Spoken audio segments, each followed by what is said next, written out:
Hi everyone, thanks for joining in. We will be starting in a couple of minutes. We'll wait for more attendees to join. If you wish to ask a question, please post your question in the Q&A section and we'll be happy to take it.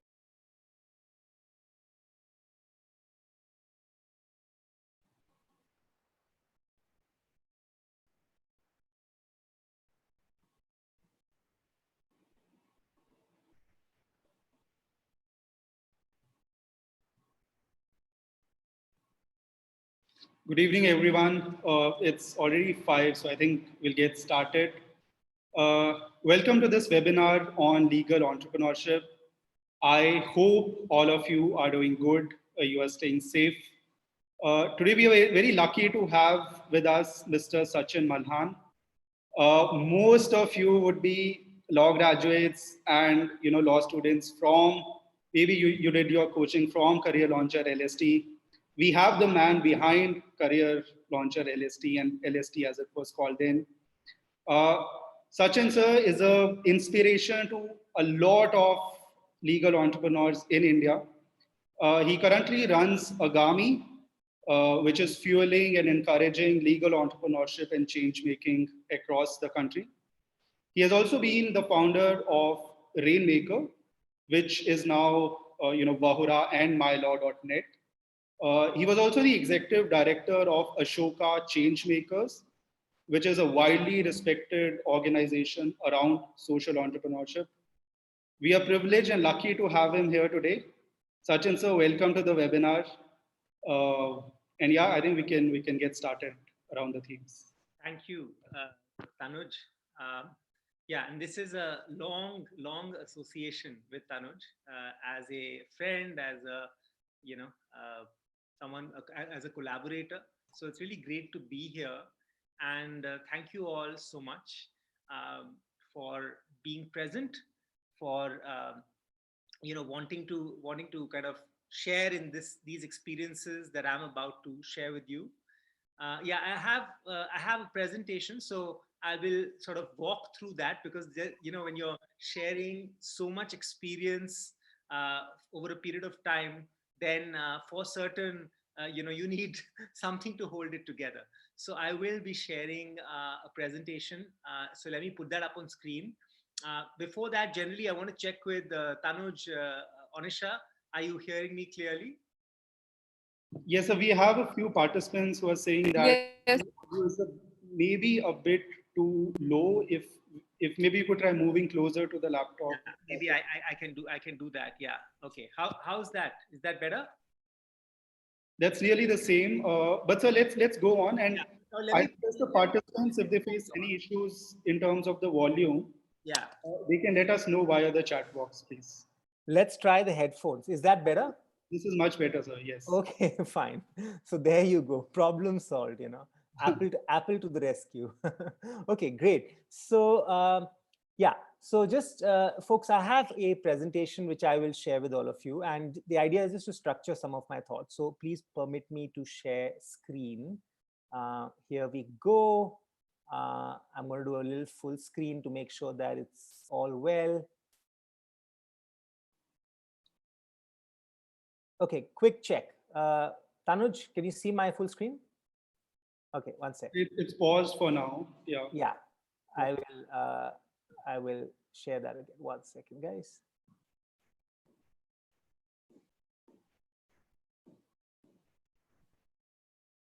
Yeah, how's that? Yes, sir. Awesome. Awesome, great. Okay, so yeah, so everyone is, even though I've been doing my fair share of webinars, one is still, uh, uh, we've been learning a lot of new skills these last few months, cutting hair, uh, uh, Zoom, and a whole bunch of things, cooking, cleaning, everything. So great. So let me just, as I get started, let me share with all of you just a little insight into what this journey has been for me, because as I share this, I think you will understand why I'm saying what I'm saying better, because I share that journey, right? So let me share a little bit of that journey. Um, So as I'm so right now I'll share that journey, but I'll also be sharing my learnings. It's been a 20-year journey. LST was founded in 99, but then of course since LST there's been a lot of different things. I was not involved with LST after 2007, so there's just been so many different learnings and entrepreneurial experiences. So I want to share across them, not just from one. Uh, Want to tell you about why I think entrepreneurship is a deeply personal act. It's just not just career. I mean, even though career is also, there's no separation, life, career. It is, entrepreneurship transforms you personally in a big way. Talking a little bit about building, if you want to be an entrepreneur, building a venture in the COVID environment, what the implications are. The biggest opportunities I see in law and justice, and my top 4 readings, there's many more than that, but I limit myself to my top 4. Right. So, yeah. And in case you're wondering, that's not me on a bike, but that's a movie or a book that I really like. It's called Motorcycle Diaries. And that's a story of Che Guevara. That's Gael Garcia Bernal on a bike. In case you haven't seen the movie, amazing movie about life, do check it out. But just to clarify, that's not me. So, just a little bit about this road. LST was LST or law school tutorials. I mean, people don't realize sometimes that's the, when we created the name, it was so simple, law school tutorials. In fact, we thought we'd give it a fancy name, but the founders, Sam Singh, Badri, Mamta, and myself, we felt a name that's simple. That's just, and the website was lawentrance.com. It was available. And we decided that, we just go simple, because sometimes you can. When you come to an industry early enough, you can take a simple name and really, kind of do a lot there, right? So LST was founded in 99. Actually, it was 9th September 99. So it's completed 20 years. And I was involved from 99 to 2007. It was acquired by Career Launcher in 2004.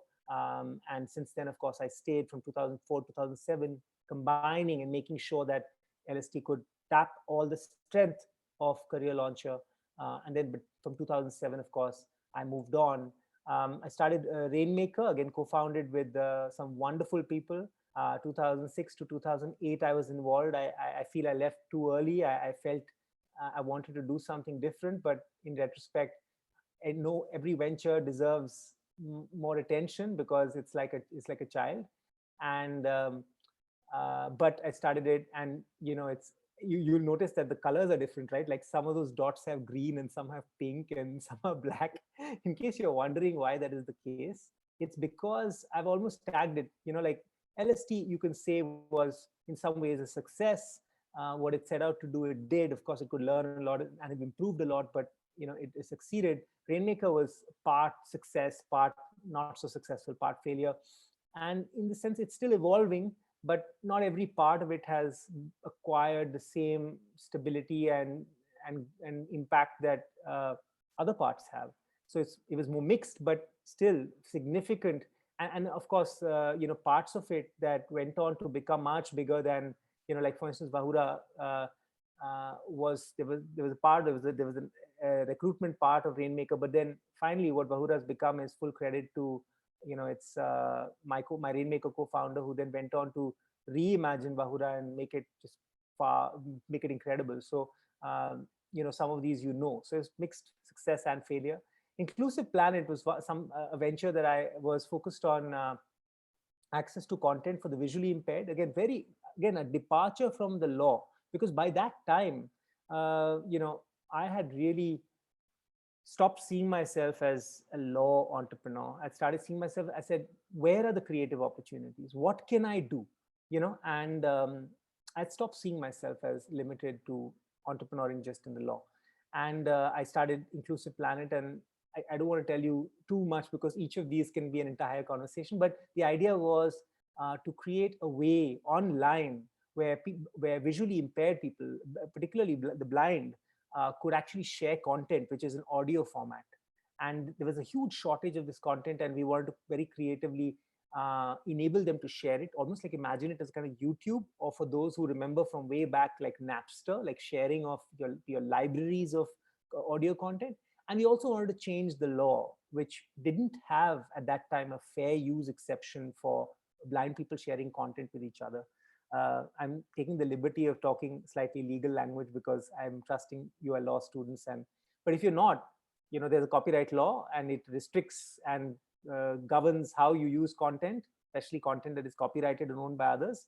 And it didn't provide an exception, which meant that if blind people were sharing content with each other, copying their audio files, it would still be a violation, even though that was the only way they could get it. And Inclusive Planet wanted to change that aspect. So the reason I put it as pink is, even though we managed to change the law, largely as a result of one of my co-founders who's a complete firebrand, the platform which we wanted to build to allow blind people to share content, that did not stay afloat beyond 3 years because we struggled to raise money for it, and just also we didn't do it right.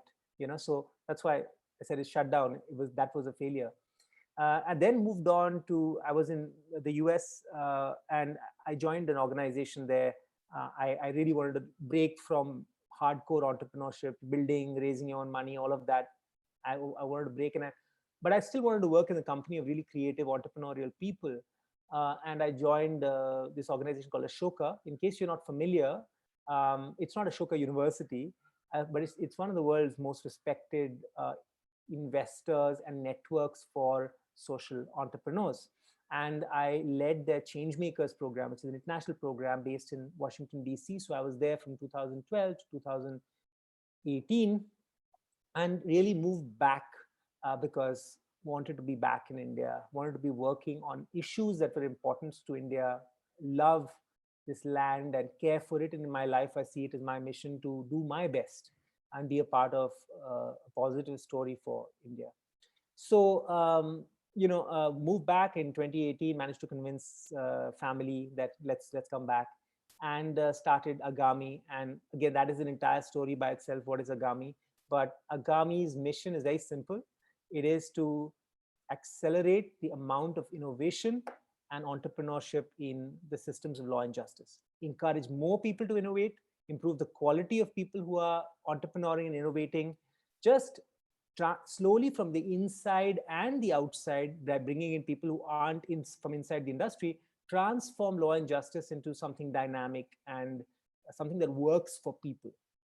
So if you want to track Agami's work, you can, but there's no real color coding there because it's just too early. That's why it's yellow.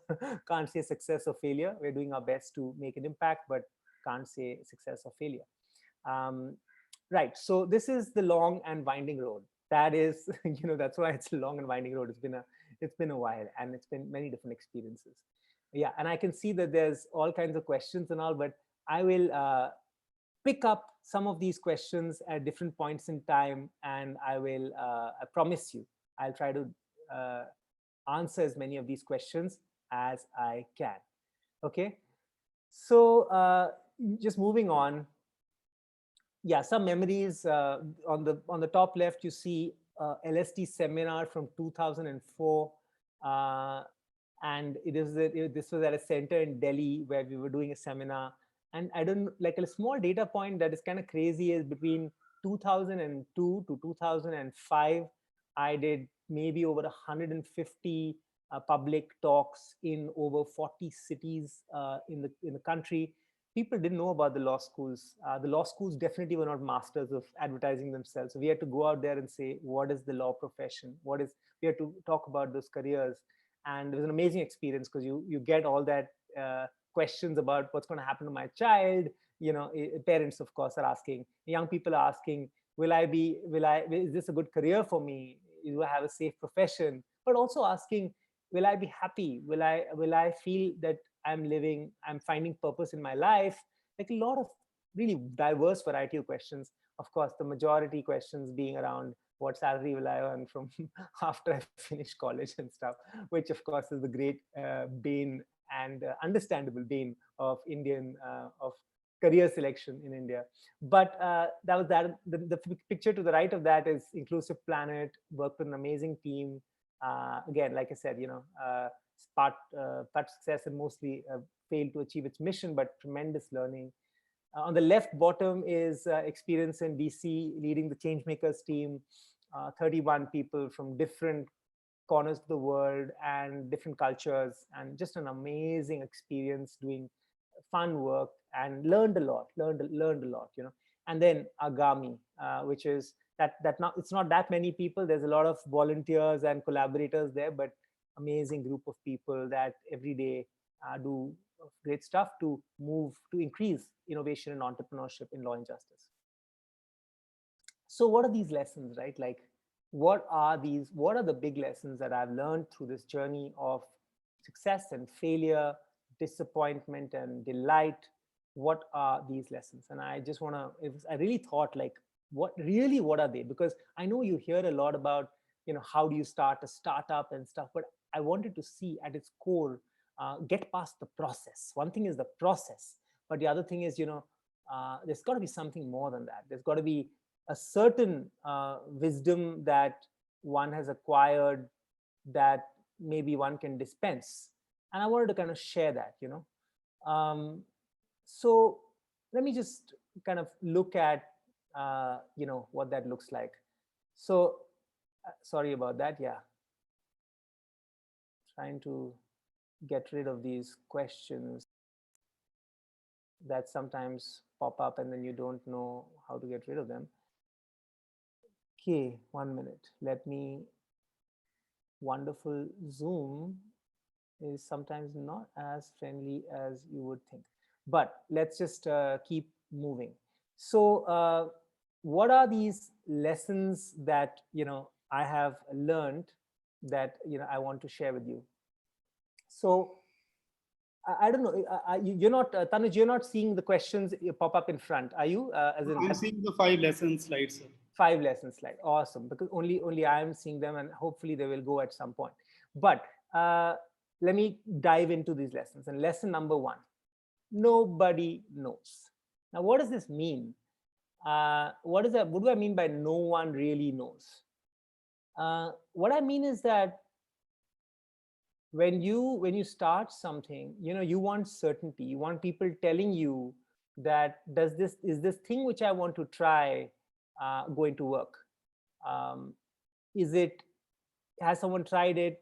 And you can gather all kinds of inputs. That's valuable. You can get perspectives from people, but really everything is so different. For instance, if you say, I want to teach people, I want to prepare people for the entrance exams. Take the oldest one, right? Somebody will say, oh no, there's too many people doing it, and why do you want to do it? I don't think you're equipped to do it. The fact of the matter is, no one really knows, because you could do it in a way that actually works, even though there's 100 people doing it. So therefore, the fact that 100 people are doing it doesn't mean that you can't find a way to do it and succeed commercially and succeed from other ways, because you do it differently. So, no one really knows. Definitely parents and all, whatever advice people give you, friends, everything you've got to take in the right measure. So, like one of the data points that I find really fascinating is 90% failure rate of expert predictors. This is a proven data point, that when they surveyed expert predictors of the future and said, what's going to happen here? Can this be done? Whatever, 90% failure rate of expert predictors, which means at some level, this idea that people will tell us if something is going to work or not, it's just really, like, you can't take it as a given. Not that it has no value, but you can't take it as a given. So when people tell you stuff like, oh, we tried to do this, but it doesn't work, you can't take it as an absolute, because the way you will do it might be different. You can learn from what they did, no doubt, but sometimes then there are nuances. Even if you do it in almost the same way, something about your energy, something about your commitment could be different that could change the game. So again, can't take it as an absolute. Do you have any business experience in your family? I myself am a first generation entrepreneur. I come from a family and families of service kind of professionals, where we took pride in doing engineering, doing this MBA or government service. I don't have business experience in my family. So I'm not doubting that there is something about having a certain, in your blood, a certain kind of instinct that some people have. But again, that instinct is one part of the picture. It is not the whole picture. So once again, question: how will you balance school and the venture? I mean, life is pretty hard to balance. If you tell any entrepreneur, how's your work-life balance? They'll smile at you. I'm sure you ask Tanuj, if you ask others, what is work-life balance? Like, the fact is, entrepreneurship is life, and sometimes work is life. If you tell someone working on the COVID vaccine, how's your work-life balance? It's a really stupid question. You should probably not ask that. Not that they shouldn't take care of themselves. This is not about that point, but I think it's a more nuanced point that when you're working on things that you're passionate about and you care deeply about, then it's not, then you can't simplify things by saying, what's work-life balance. You can say it's good to, you can have other aspects to your life, but you can't simplify that. So once again, how will you balance school? If you're in college, for instance, how will you balance college in your venture? Again, you can find out. You have to find out, if you care deeply about something. So it's not that you don't have to examine like how many hours I can take out, blah, blah, blah, but you can't take it to the point that, it becomes a go or no go. There's an irrationality in entrepreneurship you must recognize. The entrepreneurs are by definition a funny, conflicted lot. They can be highly rational, but they can also be very, very impulsive and feelings driven. Then the other thing is raise money first and only then start. I mean, that's just brilliant, right? I hear this from people. I'm waiting. I have my idea.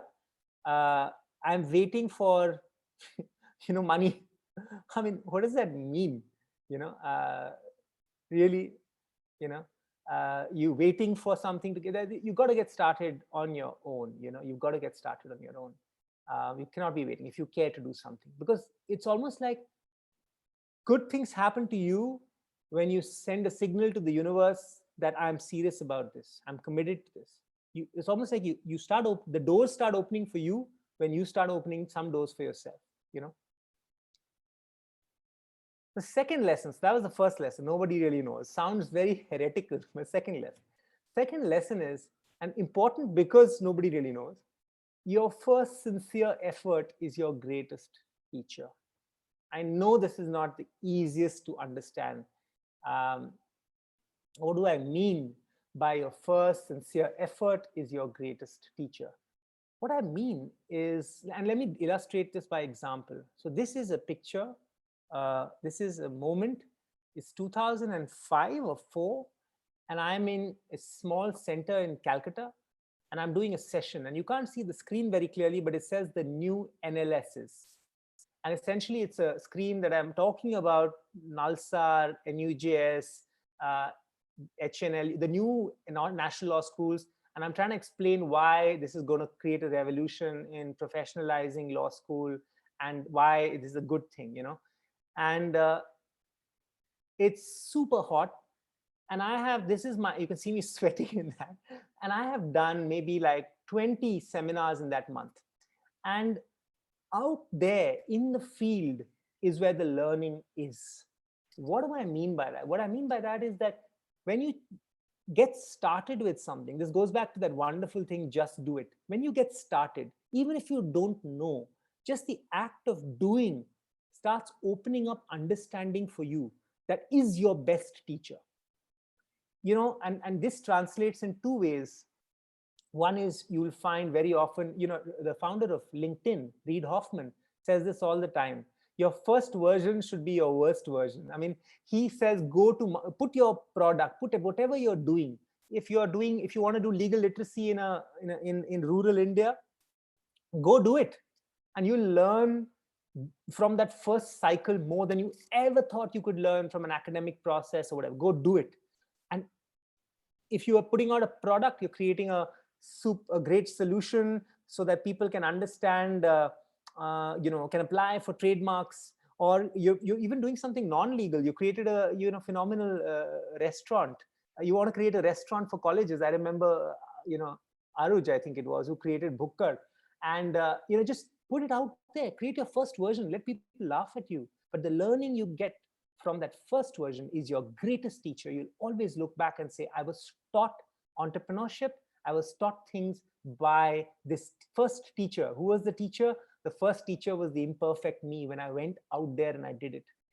To me, when I went out there and started talking to schools about law, the feedback I got was huge. I started understanding things that I I understood what was missing. For instance, when I went into North India, um, especially in UP and Haryana and some parts, I understood the English gap. Brilliant young people, brilliant, but with an English gap. And English was going to stand in the way of them applying for these colleges, which was a tragedy because they were analytically brilliant. So, and then you realize if you have to design the product, how would you design it? If you have to create a coaching process, how would you do that? You have to accommodate for these things. Similarly, you recognize how far technology can take you. You can get super excited, but if people don't have technology access, how will you? Then you recognize other things. For instance, in very early on in LST, we tried amazing stuff with technology. We had, some of you are from that time, I don't know, but some of you may remember we had VSAT using satellite video. And then people would say, sir, देखिए, class तो ठीक है, पर अगर आप और बाकी teacher class में आते हैं ना, तो थोड़ी मन को शांति मिलती है, थोड़ा कॉन्फिडेंस मिलता है. एक तरह वो हम समझा नहीं सकते, पर वो बहुत इंपॉर्टेंट है, वहां से कॉन्फिडेंस आता है. The point is, you understand the people you're seeking to serve. You understand the real gaps. There is some merit in that. Just do it. So your first great teacher is really that first sincere effort. Sincere, not academic. Putting it out there so that you get the feedback on that. Third lesson, I would say, is find the maker in you. And I don't mean finding God in you, right? I mean, there is an artistic process, a joy to creating that you got to find. Once you find that joy to creating, the fun of creating something, you connect to it in a way, and then your life is different. Your confidence comes, you recognize that you will make mistakes. There's something beautiful. And I wanted to share with you all a video, and I hope you have the patience to just hear this 3-minute, and I'm going to just stop sharing and share with you all, do a screen share. Here we go. Yeah, Tanuj, tell me if you see the YouTube video. I can, yes. Folks, I'm going to just play it. And Tanuj, let me know if the audio is reasonably clear. Yes. I'm going to make a rosewood julienne. From the very start, it is the hand that plays the most crucial role in crafting each element of Rochelle's instruments. I'm going to just stop. Tanuj, is that okay? Yes, sir, it's fine. Yes. Let's keep going. Yeah. Even if you don't hear it, that's okay. You can get the essence of it. See what's happening. So there's two types of glue that you use it for guitar making. Water-based, basic. The other glue, we'll see that later, is hide glue. It's pretty smelly. It's horse ass, pretty much. Right. So not vegan friendly. It's interesting you say that because I have a customer for whom I'm making this ukulele. He's a vegan, so I had to find other ways. Vegan ukulele, that's the name of a band right there. Or a nightmare, I don't know. So you glue these pieces together? Yes. So you just apply a very thin line. I would be really bad at this. You want to try? No. If there's extra, you just have to sand. Yes. You know. So I would say like 60% of everything I do is sanding. It's wood workout. It's not woodworking. All right.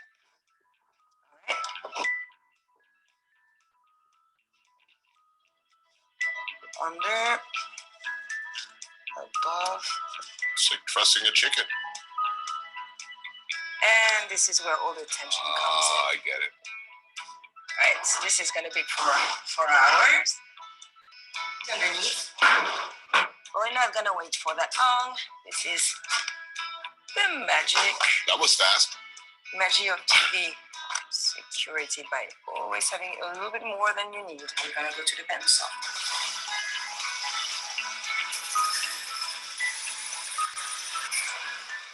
Now we're going to do the bracing. It just stays in the guitar. That will be on the guitar, yes.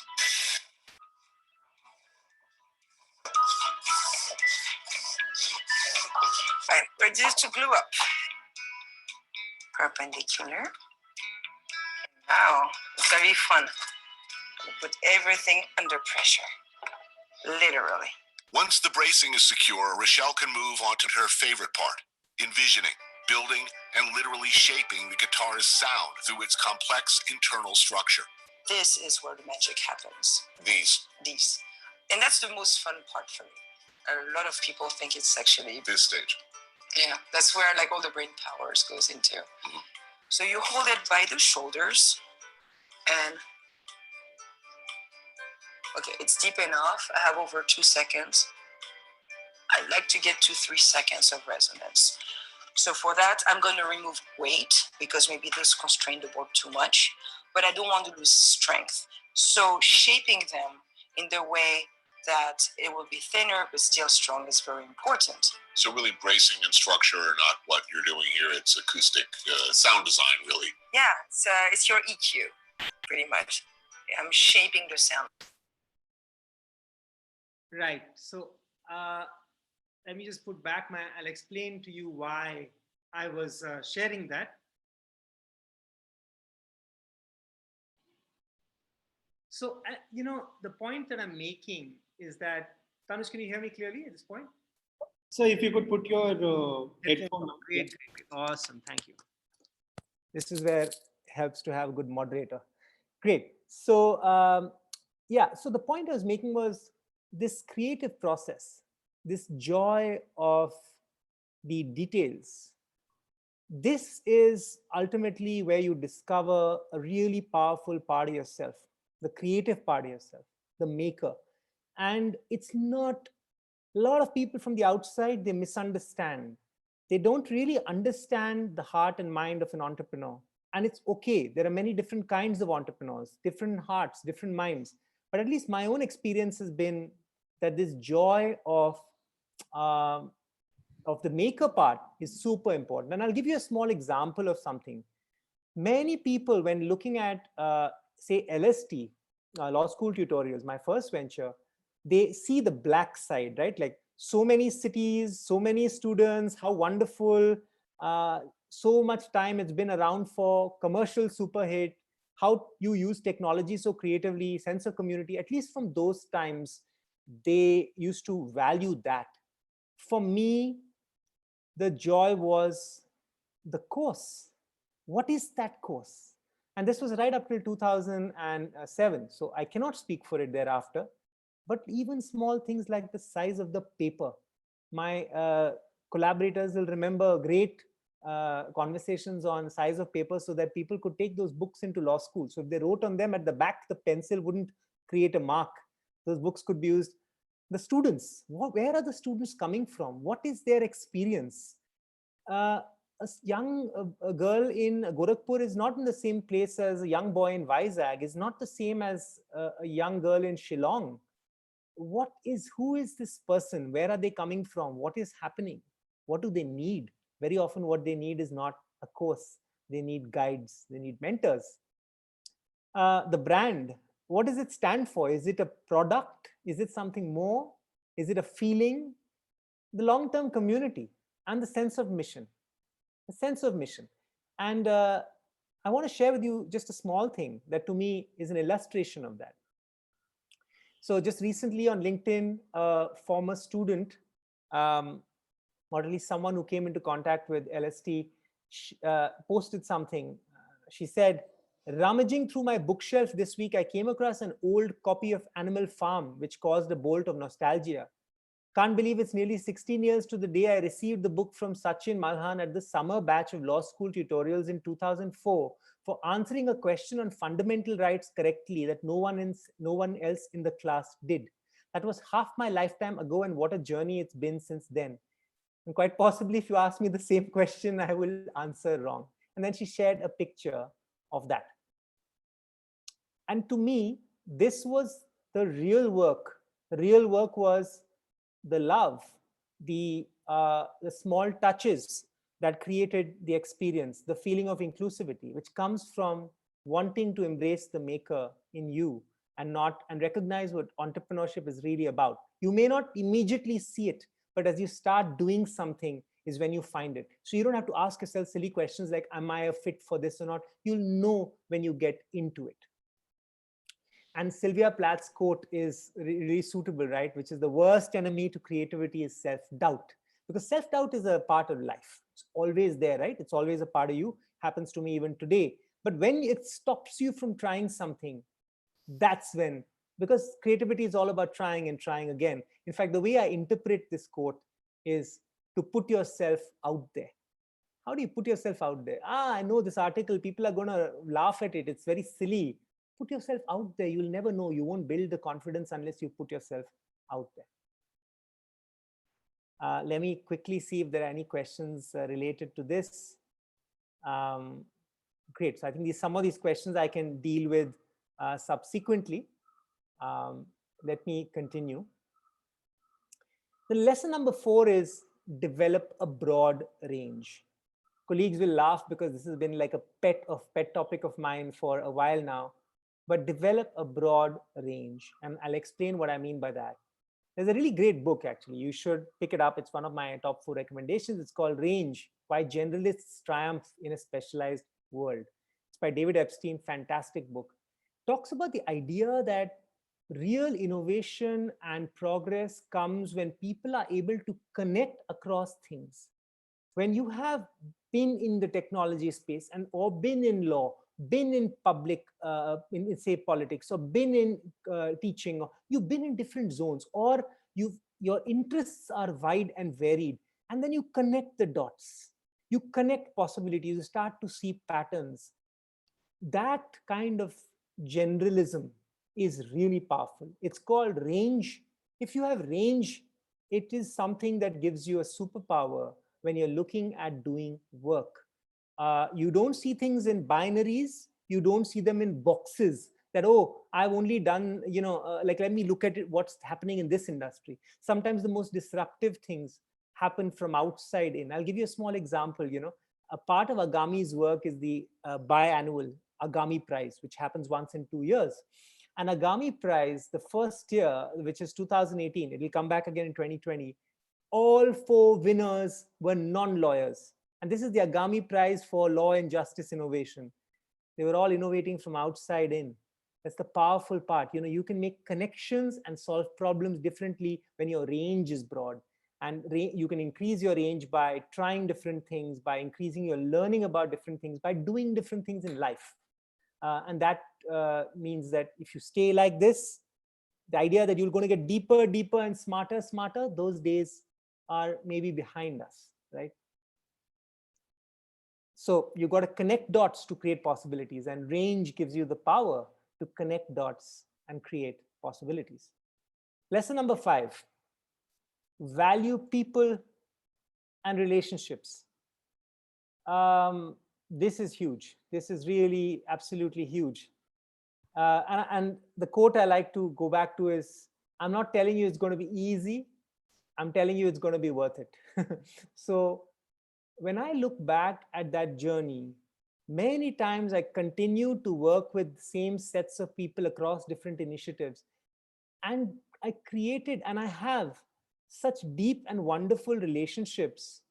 These people know that we've gone through difficult times together, times when we haven't seen eye to eye, times of tension, but they know that they are important in my life. They know we may not speak that often, or sometimes we fortunately do, but they know their place in my life, and I know my place in theirs. And that's come from a value for human beings and relationships.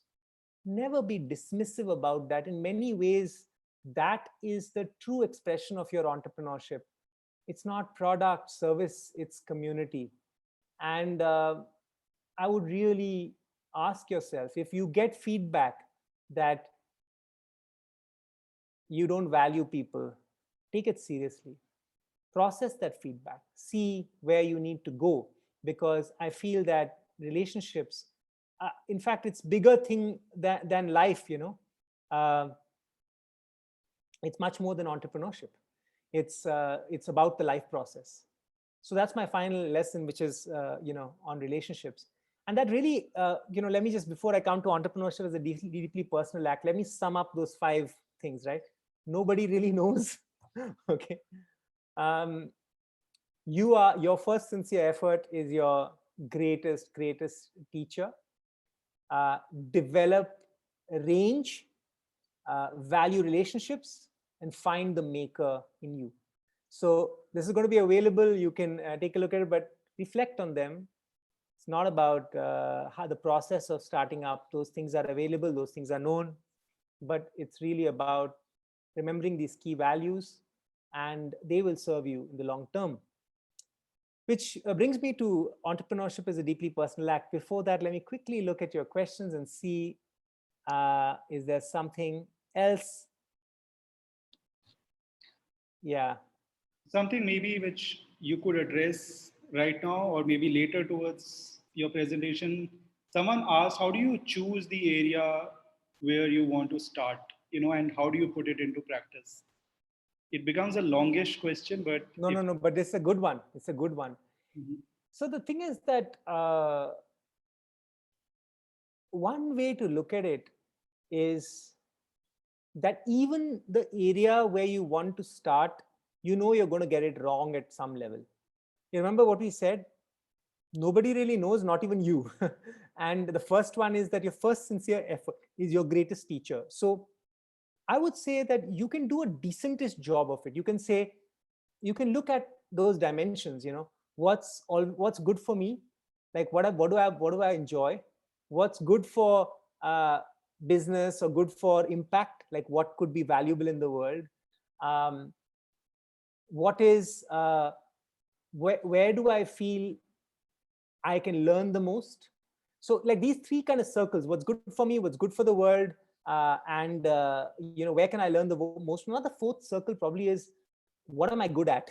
So that's the fourth circle, right? What's good for me, what's good for the world, what am I good at, and where can I learn the most. If you look at these circles and you sit down and kind of come up with something, then you don't have to overthink it.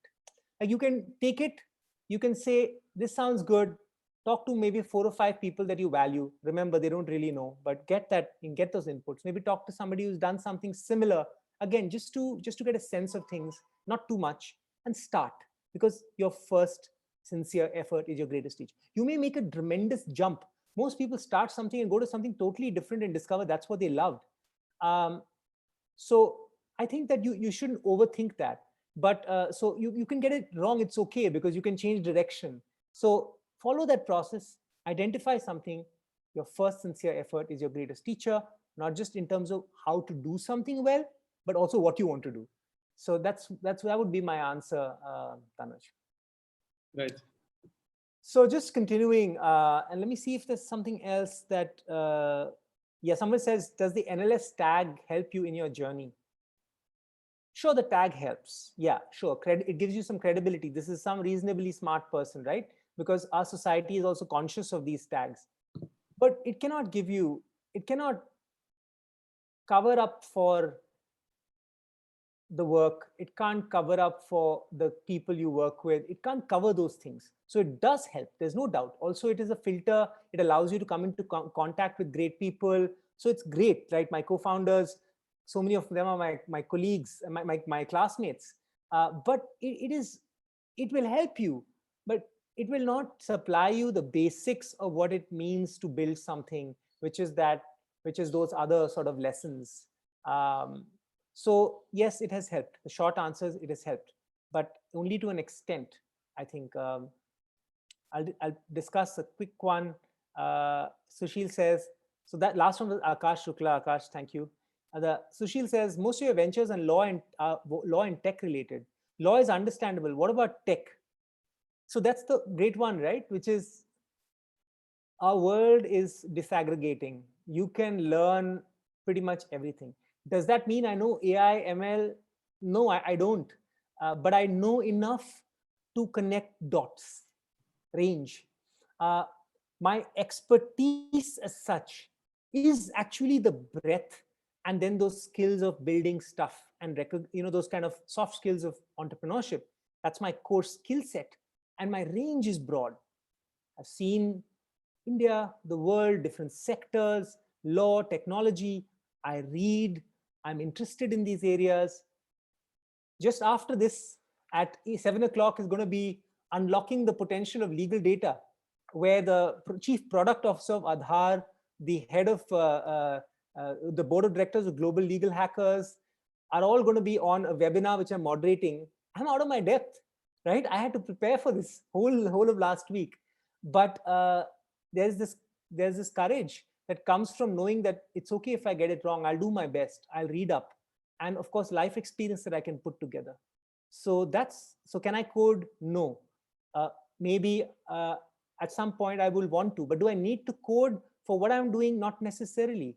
So these are subjective calls, Sushil, but the range helps. The breadth of understanding and connecting the dots help. There's some other great questions. Astha has asked a great question. How have you come to cope with the difficulties in that you've come across? Astha, I'll come to that at a later point in time. That's a great question. I'll come to that. So entrepreneurship is a deeply personal act, right? Why do I say it's a deeply personal act? It can be really hard, as can life, right? I mean, nothing is easy. It can be hard. You start from nothing. I don't come from a business family. I still come from a privileged family, a well-educated family. We've had our share of challenges, but and definitely no finance support that go do it. But there are others who started even from nothing. Like you start from nothing, you build from scratch, and that is by default. That's a personal act. Like you have to really go from nowhere and you start building. I think it's when it's not given to you. It's not a job given to you. And you start from nothing. That has an effect of transforming you personally. Makes you far more resourceful. It allows you to keep your fear in check. It gives you self-respect, which is a very big thing in life. You keep realizing and coming up against one of the greatest life lessons, that the barrier is always you. You are the barrier. You are who can get better. You are the one whose arrogance is preventing you from learning from others. You're the one who can lead better.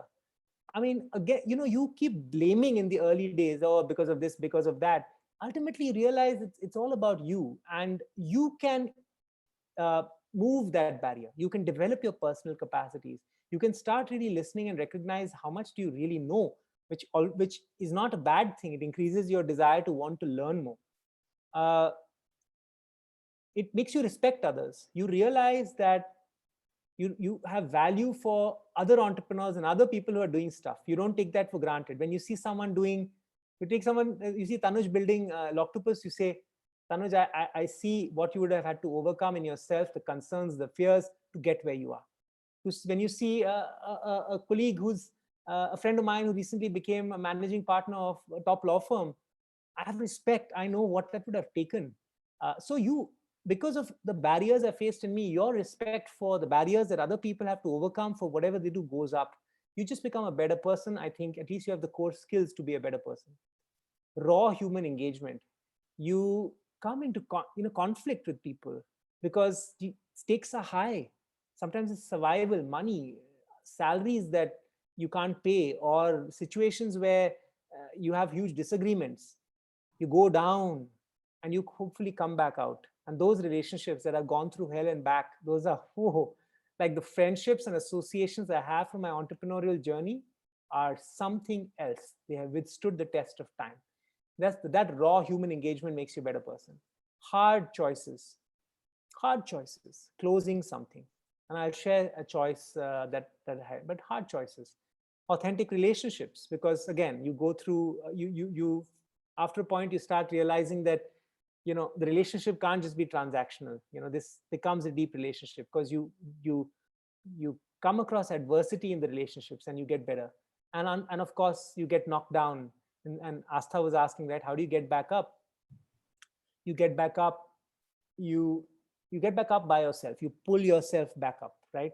So you have your community, which helps you, but you recognize the rhythms. If I get knocked down, I get back up.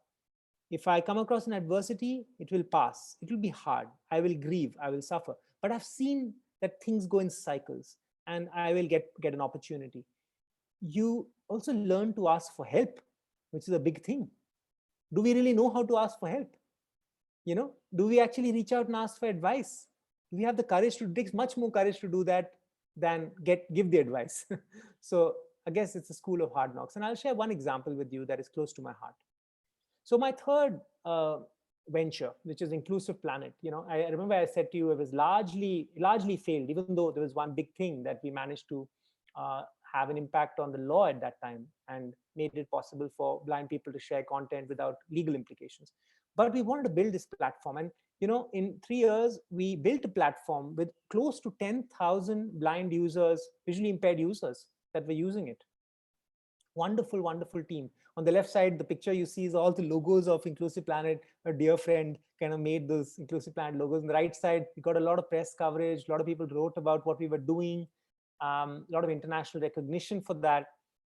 And and when we couldn't keep it going for various reasons, again, most of them recognizing our own mistakes, it was hard. Can you imagine? You built something, people are using it, and you have to shut it down. And you feel a sense of tremendous personal loss. You feel you've let people down. And is there an easy way out of that?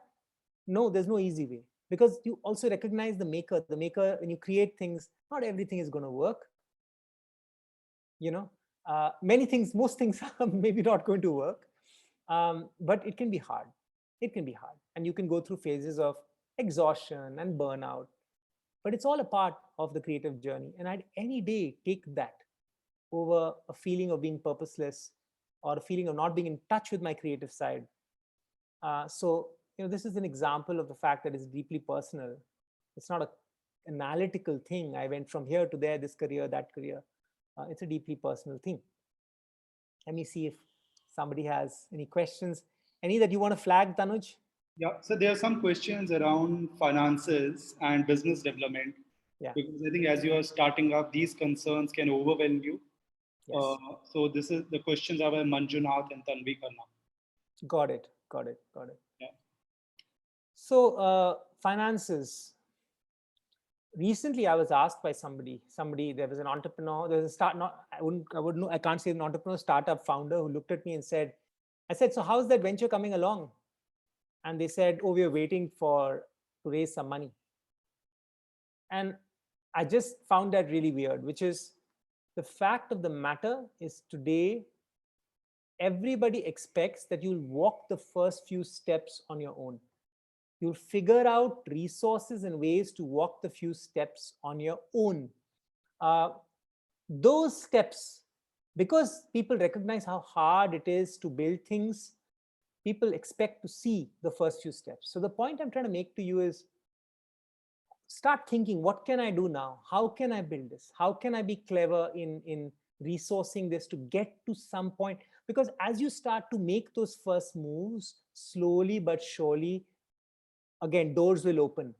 And then you'll start to come into contact with somebody who you could say, hey, we've come this far with our own money, our own efforts. Now we're looking for something. You'll have built a community. You could, if you're doing something on the social side, you could do a crowdfunding campaign just from the community that has already seen your work. You were doing legal literacy in a very creative way somewhere. You built a community. So first you build that community through your real work. First you demonstrate that. I think that is super important. In fact, there's data that shows that money received too early in projects actually has the effect of killing those projects. It's kind of crazy, It has the effect of killing those projects. People actually, their incentives change. So you don't want to ever change that. You want to demonstrate that you can walk 2 steps and then somebody can say, here, come, let me help you.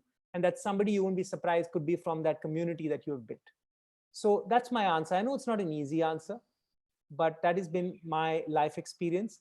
When you come to the point where you need to raise, there are creative mechanism, fundraising. There are people you can raise money from. If it's on the non-profit side, certain kind of mechanisms, on the for-profit side, but nothing is easy. People will reject you straight away if you haven't walked a certain distance on your own. The second question, Tanuj, on the social barriers, there's no easy way, right? There's absolutely no easy way. There is going to be, you don't want to be, for instance, if parents resist, again, truth is a subjective thing, right? You can get started on stuff. You can convince parents as you build things. My own parents really struggled with my choices. After I finished law school, even in 99, we started LST. 2002, I graduated. I actually joined Amachan Mangaldas for 1 year. And I was and when I left after a year, not because of anything, Amachan was a phenomenal experience for me. I still remember my boss and colleagues very fondly. But when I left because I realized my love for my venture, which I was running at night, was so much that I wanted to. My parents had a really hard time. They didn't let people know that I had left for a long period of time because they had a hard time reconciling. There were all sorts of social stigma because I was looking at it as this really cool education venture. People were looking at it as, he's a tuition teacher or he's become a coach. You get it, coaching institute. So there was huge pushback. I again, there's it really, the joy of what you work on is so much greater than the negative of the pushback. So a combination of how you tell them, when you tell them, I think all that becomes important. Increasingly, more and more parents are becoming comfortable with stuff. Again, there's this idea that you have to take massive risks.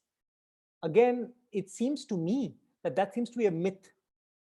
You don't have to take massive risks. Today, doing entrepreneurship, trying a new project is seen as a positive thing. You're seen as creative.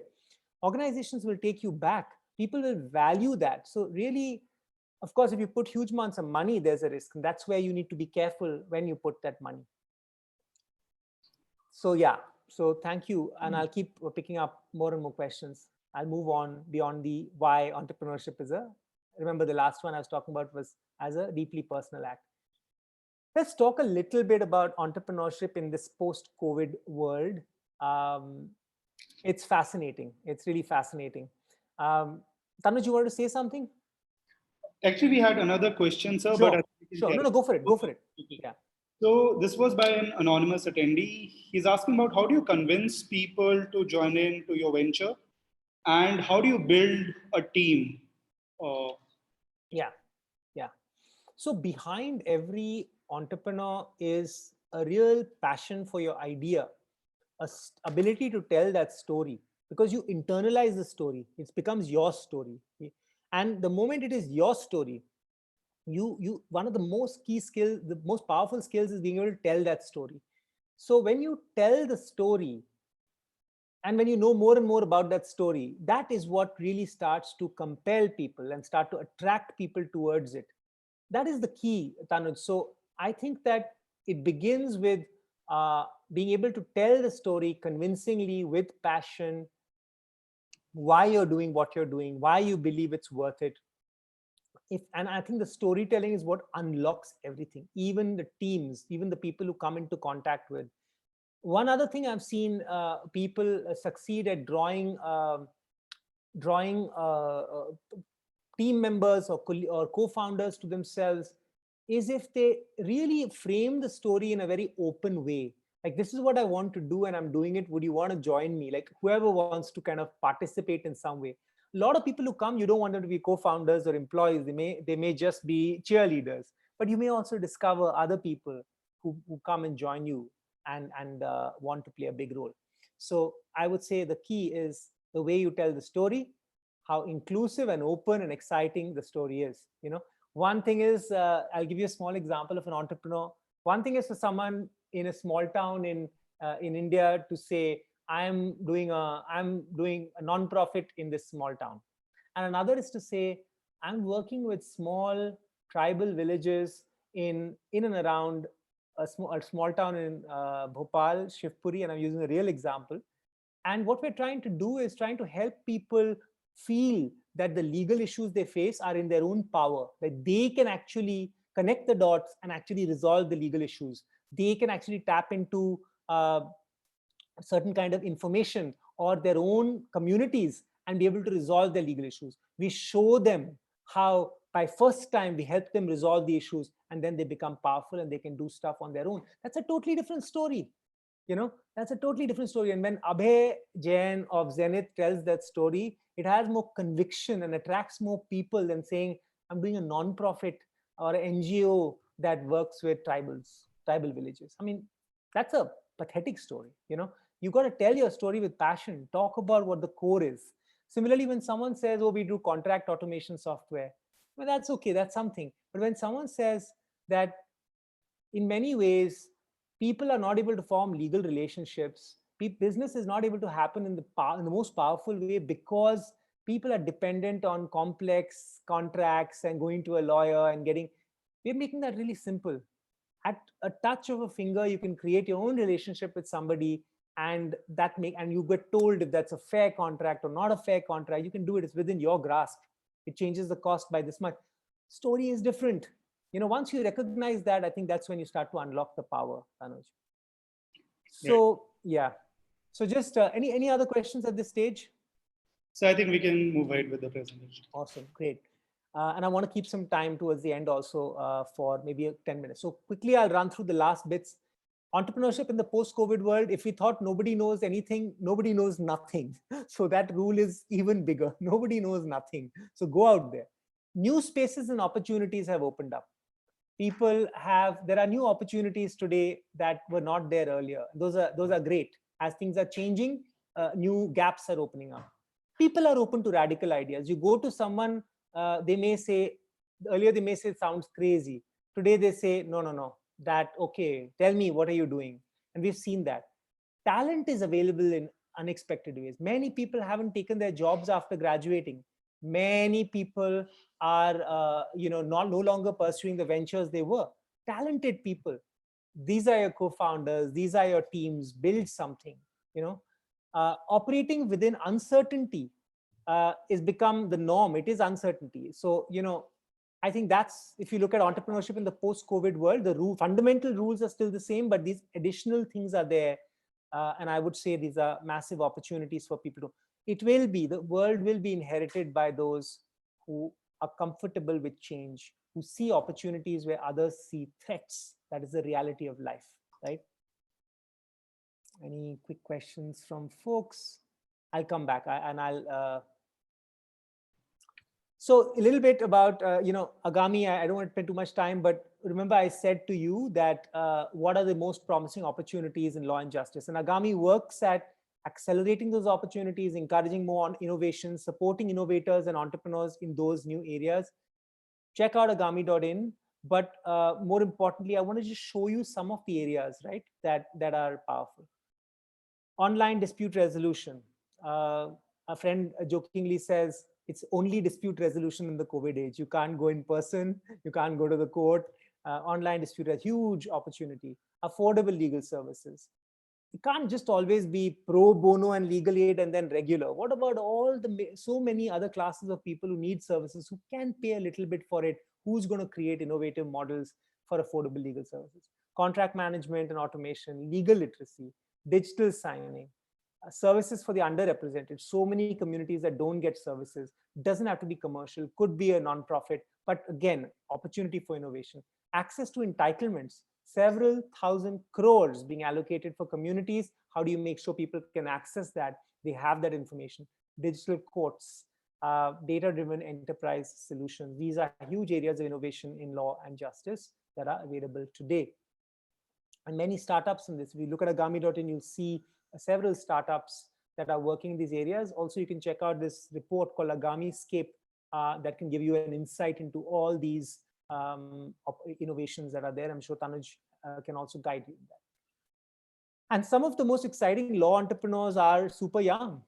The Sama, which is one of the leading online dispute resolution startups, all in their early 20s. Pranjal, Lakshita, Vikram, Provakil, Pulkit and Akshat, young. Civis, Antara Vasudev, super young. So, they are, connected with the vibe of what is happening. They are super young. They get the guidance when they need to from people who have more experience, and they can run with it. My top 4 readings for you all, 21 Lessons for the 21st Century by Yuval Noah Harari. Things I Learned by Stefan Sagmeister, one of the greatest designers in the modern age. Amazing book, very cryptic, but not dense, but very graphic and visual. Yuval Noah Harari is like a modern day philosopher. Right? Range, I already told you. Walter Isaacson's Innovators, about how the web was created, the digital revolution was created. Amazing. I know that there are certain basic books on startups and stuff, from 0 to 1, Peter Thiel, Lean Startup, Eric Ries. I can share them as well, but those are like more standard. These are the ones where you get the real insights into what's happening in the world, how to approach some of these things, how innovation really happens. Finally, I will say that the Agami Prize returns, it's focused on innovation, law and justice, but it returns this year. It'll launch in June, and you can find out more. The Citizenship Prize is called the Shamnath Bashir Prize, named after Shamnath Bashir, one of the greatest innovators and entrepreneurs the sector has seen. He passed away last year, the founder of IDIA. And citizenship, there are 3 prizes under the Agami Prize. So the Citizenship Prize, which is for social impact primarily, is going to be called the Shamnath Bashir Prize. But there's also a prize for industry, entrepreneurship in law and justice industry, and of course, early stage ideas. Those of you who are just getting started, the idea prizes, consider working on your ideas and applying for that. And I'm finally, this evening, there's a great conversation on unlocking the full potential of legal data. We have the chief product officer of Aadhaar. We have remarkable people. If you take a look at that, people at the cutting edge. And we're talking really about the future of technology solutions for law and justice. Join in. But I want to take the time to take as many questions as I can. So I'm going to look at the Q&A as well. But Tanuj, if you want to bring up questions to me, there's a lot there. If you want to filter some of them, I'm happy to answer them. Sure. So one of the questions is, what do you do when people are trying to copy your idea? And given the things you have said about building a community, about being a mission-driven organization, someone copying your idea could mean that your mission is being accelerated because it is being taken up by a lot of people. But at the same time, there is this fear, this uneasiness that, hey, what happens to me, to my venture, if someone is going ahead. So this fight between competition and collaboration in entrepreneurship, what are your thoughts on that? This fight exists at the highest level. Apple, Google, so the point is, Tanuj, this tension is a eternal tension. I will say that at early stages, I don't think it's worth it to worry about that. This doesn't mean that everything should be always open, but I think people worry about it too much. Someone did a great graph. What is the worth of your idea? 1. What is the worth of an idea that's been worked on for 2 months? 10. What is the worth of an idea that's been worked on for 1 year? 100. What's the value of an idea that, you get my point, right? Exponentially more important to develop the idea rather than the idea itself. That doesn't have much value. So when people complain, most times I find there's no reason. Yeah, sure, people should not be, if they came across your idea, they should credit you. That should happen. And sometimes it requires a conversation as well. And it has happened that sometimes it has to be a conversation saying, hey, you know what? I mean, I'm happy that you're doing this, but this particular part of what you're doing is just taken directly from this. What do you like? Is there some other thing that you'd like to say? Can happen. Mm-hmm. Many times the early stage fears of copying of the idea are overrated. So that's what I'll say. Focus on your idea, build it out. Build it out. A lot more it takes to succeed than just the idea. So supply those elements. Don't worry only about the idea. Right. So I've seen this question a couple of times. I did not want to bring this up, but people are asking, is doing an MBA useful for entrepreneurship? What are your thoughts? No. Right? Yeah. The point is, we live in a different world today. So much of the knowledge, MBA is valuable for various things. It gives you a community, it's good for range. It gives you perspective into many different things. But you can acquire that range in other ways. You can build the communities in other ways today. So you require, is it a good, for the price that you pay? No. If you can get into, there's another fear, by the way. I fear sometimes that when you're supplying too much knowledge about different things to yourself, sometimes it can inhibit your risk-taking or your experimentation with some things, or your innocence about some things, and it can make you overthink some things. So at some level, I'd say the sooner you can build the muscle, the better. This is, look, at some level, one thing is to be remembered, that there are lots of very successful mid-career entrepreneurs. People, they understand an industry deeply, they know how to build something, and they build it. So it's not that you have to start young every time. But I do think that if the question was, do you need to do an MBA? No. The answer is no. Does an MBA valuable in other ways? Sure. But as a pathway to entrepreneurship, I'd say no.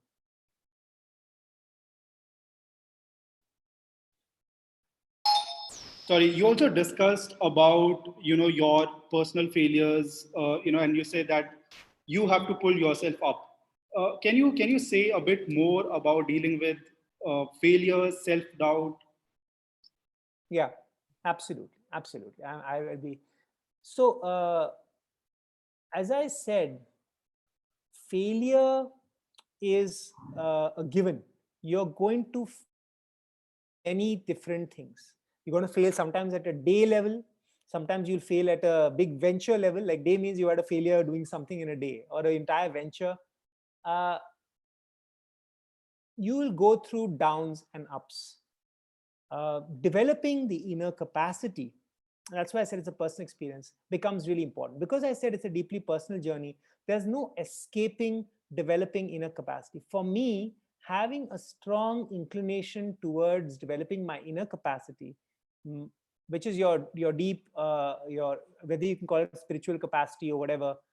So meditating, yoga, I mean, these things really help.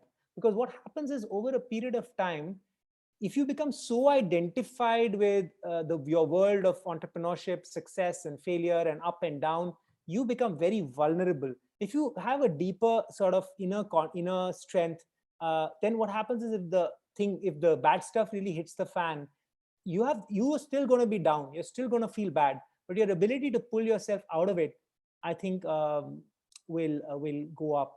So I would strongly say that inner capacity becomes like a very critical part, a critical life skill for you to have generally, but as an entrepreneur as well. Right. So I think with that, we have basically exhausted some of the questions that we had. We have also come to a close as far as the time is concerned. So thanks a lot, Sachin sir, for your time, for all your effort in curating this presentation. Thank you everyone for attending, for your wonderful questions that you asked. I really hope you tune in to the Agami webinar, which is happening at 7, so right? Yes, it's happening at 7, yeah. Right. Maybe, that will be one step you can take to broaden the range. Thank you, everyone. Thank you, Sachin sir. And listen, one last thing, Tanuj, is folks can reach out if they need to, if they have questions, like, so that this is not, I'm mindful that people will still have questions. So sachin@agami.in, reach out with your questions, okay? Sure. So I'm putting out your email ID to everyone. So, yes. You can also add me on LinkedIn. And as long as the question is not demanding a Ram Kahani, I'm really happy to answer it. If you need a conversation on the phone, you're building a venture, you want to do something, happy to have that as well. Right, sir. Thank you, sir. Thank you, everyone. Take care. Bye, everyone. Bye.